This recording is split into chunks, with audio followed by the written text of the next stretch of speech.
Ya, memang pemerintah kita kalau kejadian seperti ya sangat tidak berdaya oleh kapitalis-kapitalis kan gitu. Sangat tidak berpihak kepada masyarakat kecil, pelaku UMKM yang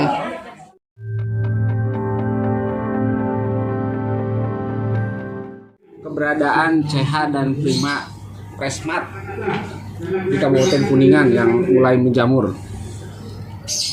Terima kasih Pak Deden. Yang pasti sedikit banyaknya ini akan mempengaruhi terhadap para pelaku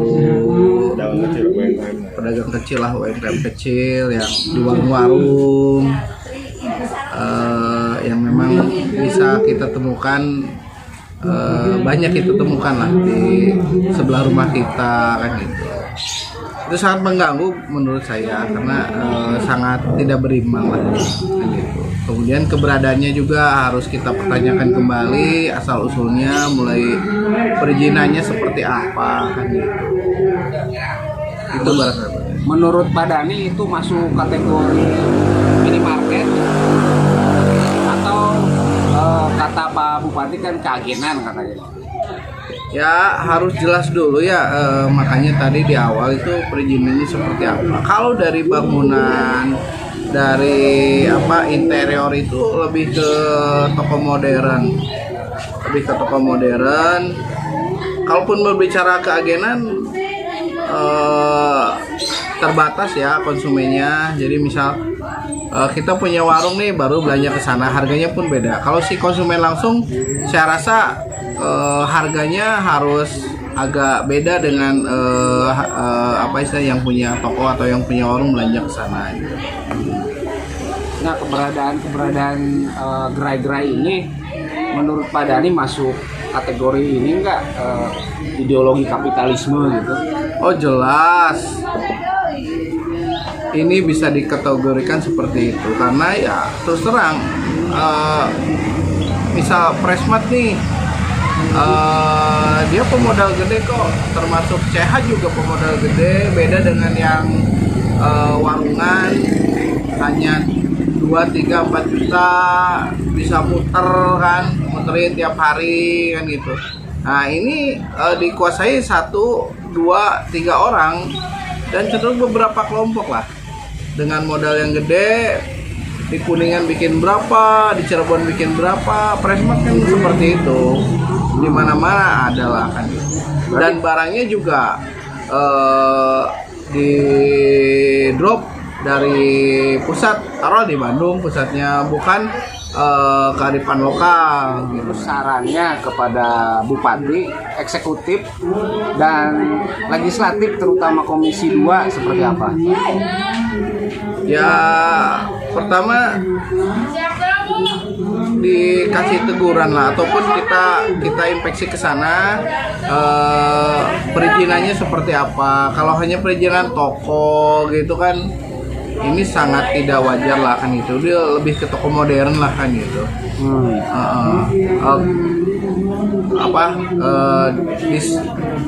Perindako inilah agar ini juga, kemudian Komisi 2 juga dalam hal ini yang di bidang ekonomi juga harus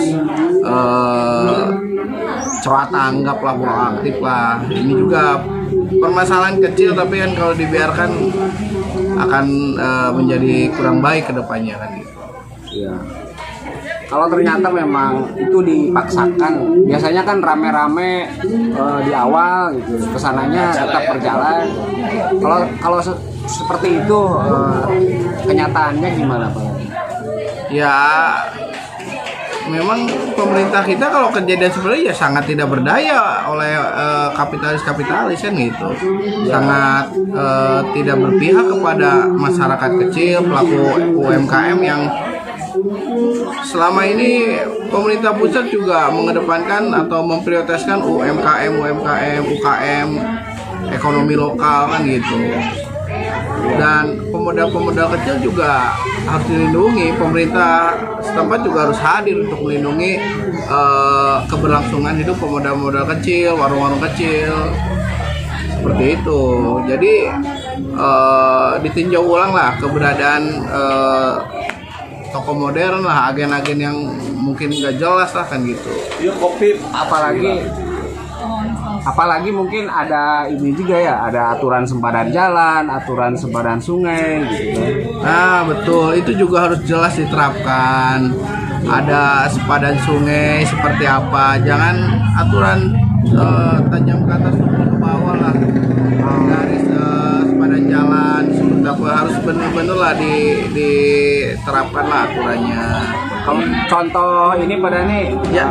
Contoh toko modern yang melanggar sempadan sungai, dugaannya di mana? Nah kemarin sih ramai dan saya juga beberapa kali lihat tuh ada di daerah Kuningan Timur ya Pak, tepatnya kalau nggak salah Cibingbin ya. Itu harus jadi perhatian lah pemerintah daerah. Mana sih aturannya, sok dikeluarin. Kalaupun melanggar, terapin sanksinya seperti apa, kan gitu. Jangan karena punya uang atau punya jabatan, punya kekuasaan dibiarin aja, atau dekat dengan pemerintahan, dekat dengan kekuasaan, dengan aparat dibiarin saja. Itu nggak baik lah untuk kondusivitas di masyarakat atau iklim investasi di Kuningan sendiri akan nggak baik. Nah terus kalau ternyata ada toko-toko modern atau gerai yang masuk kategori ke toko modern melanggar, menurut Pak Dhani harus digimanakan? Ya, kalaupun memang terbukti melanggar aturan, kan sudah jelas ya di Kuningan atau ada perda tentang toko modern atau gerai atau apa mungkin lah. Khususnya toko modern. Kalaupun itu melanggar aturan yang berlaku di sini, ya tutup aja lah. Tutup ya? Tutup aja Pak, jangan ini, daripada tadi ya pemerintah tidak hadir untuk proteksi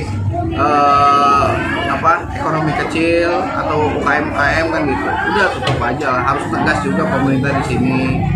Kemudian jangan bangunan udah berdiri perizinannya belum, itu apalagi kan biasanya kan bangunan sudah berdiri perizinan belum karena udah kadung bangunan berdiri baru diurus perizinan. Itu sangat tidak baik lah. Udahlah, berhenti praktek-praktek semacam itu kan gitu. Saatnya pemerintah hadir melindungi masyarakat, melindungi ekonomi kecil, ekonomi kerakyatan kan gitu. Ya spiritnya sama lah dengan pemerintah pusat, bagaimana UMKM ini berdaya, mampu melangsungkan kehidupannya, apalagi di masa pandemi ini kan, jadi harus benar-benar serius lah pemerintah hadir di masyarakat untuk melindungi salah satunya tadi kegiatan ekonomi kecil di masyarakat. Oke, terima kasih Pak Dhani.